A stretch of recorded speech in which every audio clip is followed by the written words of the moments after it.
एक तरफ इजराइल 1948 से ही जो खुद को एकमात्र यहूदी राष्ट्र मानता है, दूसरी तरफ ईरान जो इस्लामिक क्रांति की आग में तपता हुआ उभरता पावर बन चुका है। ईरान और इजराइल की लड़ाई पूरी दुनिया को वर्ल्ड वार 3 में झोंक सकता है। हाल ही में इजराइल ने राइज लाइन ऑपरेशन चलाया, जिसमें 13 जून और 14 जून को इजराइल ने ईरान पर मिसाइल से हमले किए। 100 से भी ऊपर लोग मारे गए। इसमें 12 साइंटिस्ट थे और 20 कमांडर जो न्यूक्लियर रिसर्च पर काम कर रहे थे।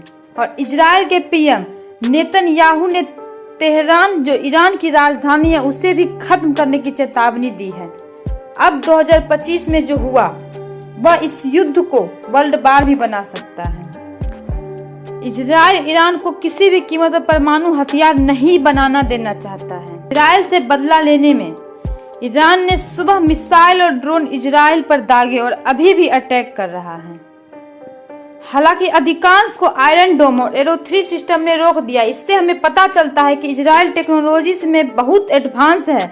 आपको बता दें, ये सब कर तो रहा इजराइल है, लेकिन इसके पीछे अमेरिका है जो हर समय इजराइल को सपोर्ट करता है। इसी सपोर्ट के कारण चारों तरफ से मुस्लिम देशों से घिरे होने पर भी कोई कुछ बिगाड़ नहीं पाता। ऑर्गेनाइजेशन ऑफ इस्लामिक कॉरपोरेशन जो कि 57 मुस्लिम देशों का ग्रुप है, ये भी इजराइल का कुछ नहीं कर पाती। ईरान 1979 की इस्लामिक क्रांति के बाद से इजराइल को मान्यता नहीं देता।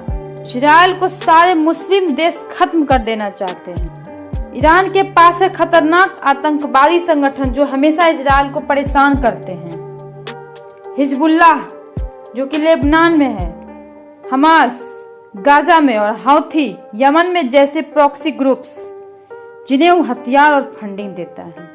जब 2024 और 25 में गाजा में युद्ध हुआ और इजराइल ने हमास के खिलाफ आक्रमण अभियान चलाया, तो ईरान ने खुलकर इजराइल पर मिसाइल हमले कर दिए।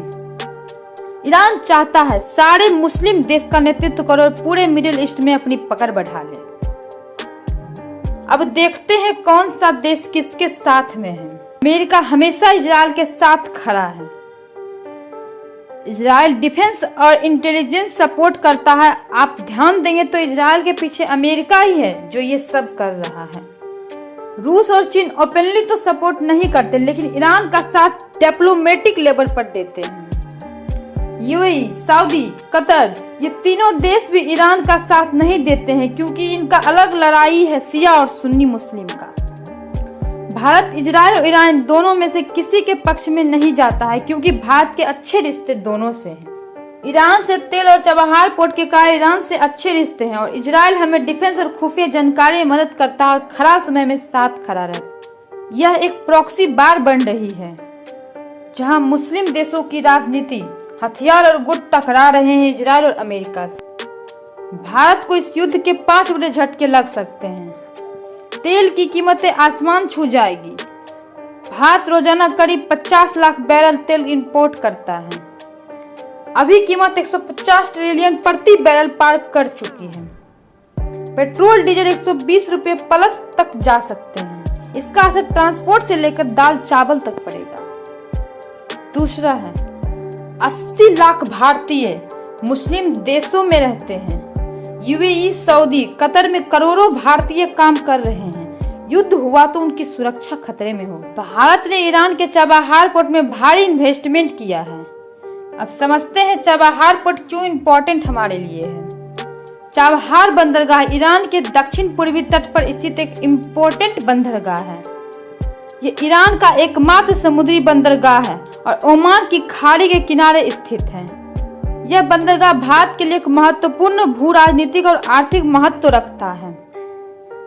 चाबहार पोर्ट भारत के पास रहने से हमें अफगानिस्तान से व्यापार करने के लिए पाकिस्तान पर निर्भर नहीं होना पड़ता है और सेंट्रल एशिया से भी हमें जोड़ता है। अगर ईरान अस्थिर होता है तो ये भारत का बड़ा नुकसान कर सकता है। भारत इजराइल से भी गहरे डिफेंस संबंध है, लेकिन ईरान से भी रणनीतिक रिश्ते हैं, खासकर ऊर्जा और मध्य एशिया के लिए। भारत दोनों में से किसी का साथ नहीं दे सकता। क्या भारत को खुलकर किसी एक पक्ष का समर्थन करना चाहिए? आप किसके साथ हैं हमें जरूर बताएं। इस वीडियो को शेयर करें। करंट 360 में प्रिया को सब्सक्राइब करें।